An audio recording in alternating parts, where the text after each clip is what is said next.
নমস্কার, রিমিস টিউটোরিয়ালে তোমাদের অনেক অনেক স্বাগত। আজকে যেই টপিকটা অর্থাৎ চতুর্থ শ্রেণীর বইয়ের আমাদের পরিবেশ বইয়ের যেই টপিকটা আমরা পড়ব সেটা হচ্ছে পাখির মতো উড়ব। অর্থাৎ পাখিরা কিভাবে ওড়ে সেই রকম কল্পনা করে এখানে টপিকটার নাম দেওয়া হয়েছে যে পাখির মতো উড়ব। তাহলে চলো পড়াটা শুরু করে ফেলি। রন্তু রোজ সন্ধ্যাবেলা পাখিদের বাসায় ফেরা দেখে। ভীষণ ইচ্ছে ওর পাখির মতো ওড়ার, তাহলে যখন খুশি যেখানে খুশি যাওয়া যাবে।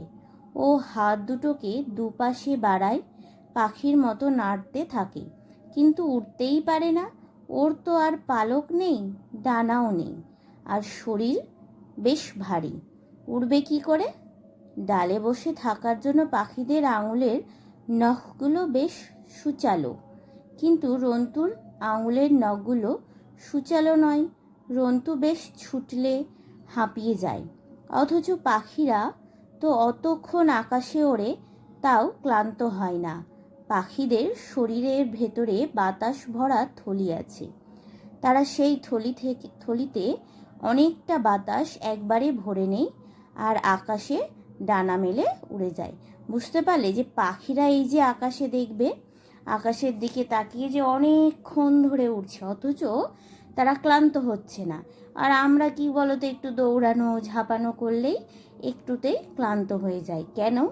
কারণ পাখিদের শরীরের ভেতরে বাতাস ভরা থলি আছে, যার কারণে পাখিরা একসাথে অনেকটা বাতাস ভেতরে ঢুকিয়ে নেয়, যার কারণে পাখিরা কি হয় বলতো, হাঁপিয়ে ওঠে না। আর ডালে বসার জন্য আমাদের নখগুলো আঙুলগুলো দেখো কেমন, ওদেরগুলো কিন্তু আলাদা সুচালো, তাই তো? তোমরা বুঝতে পারছো? আর তারপরে দেখো এখানে কিছু কিছু পাখির নাম দেওয়া আছে, যেমন চড়াই, ধনেশ, টুনটুনি, পেঁচা, শালিক, কাঠঠোকরা, তাই তো? এইসব পাখিদের নাম দেওয়া আছে।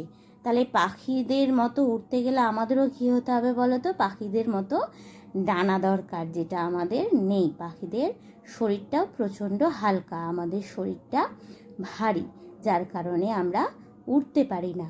তোমরা বুঝতে পেরেছো? আশা করি তোমরা বুঝতে পেরেছো। ধন্যবাদ।